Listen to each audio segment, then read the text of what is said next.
Well, this Darlington man is accused of inappropriately touching 5 young children in broad daylight. But in my investigation, I've discovered this isn't his first offense, and he walked away a free man due to a growing problem for prosecutors. The accusations still sting when Tamika thinks back to this summer when her cousin, Tyrone Montgomery, was charged with inappropriately touching the children in her care. He came through the side crack of my gate. Tamika says it wasn't common for him to hang around. The first day that I noticed him, the red flags went up. The next day that he came over and I noticed him back again, I confronted him. According to the police report, Montgomery inappropriately touched the children on their buttocks and exposed himself to at least one of the children near their home and along the train tracks. It really hurts, especially when you work so hard to protect your child. After forensic interviews with the kids, Montgomery was arrested and charged and sent here to the Darlington County Detention Center where he sits and waits for his time in court. But it wasn't until we started digging into his past that we discovered this indictment, dated June 10th, 2009.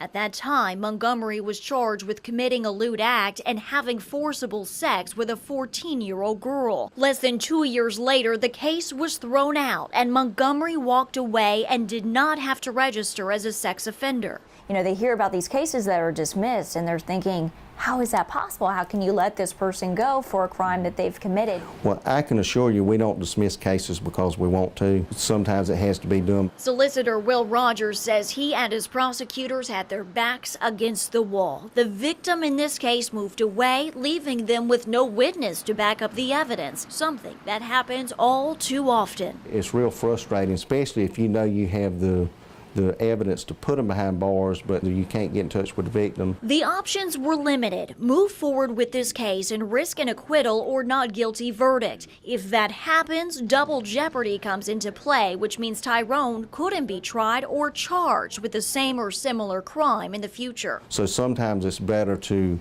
dismiss the case with leave to restore until you can get everything lined up or find your witnesses or whatever, and then you can always put it back on. It's an emotional roller coaster that Katie Brown with the Durant Center sees firsthand. A lot of times this is the most traumatic thing they've ever been through. And she knows all too well that our justice system is flawed. By the time cases get to court, a lot of times it's 12, 15, 18 months down the road. So when they get that call from the solicitor's office, they immediately call us and are saying, why do I have to do this all over again? Sitting in court facing the person responsible for stealing their innocence is no easy task. But the moral of this story is if you don't take a stand, there's a good chance that person will walk free, possibly to harm again.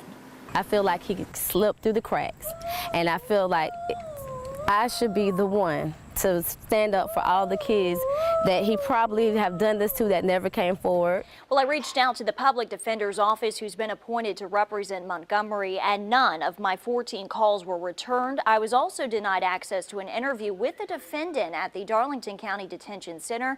Also, phone calls to the numbers associated with his family's home address went unreturned as well. Now, I am told that Montgomery will appear in court November 12th for a bond hearing. We're going to be there and keep you posted as that case moves forward. Reporting tonight in the studio, I'm Heather Biance for WNBF News.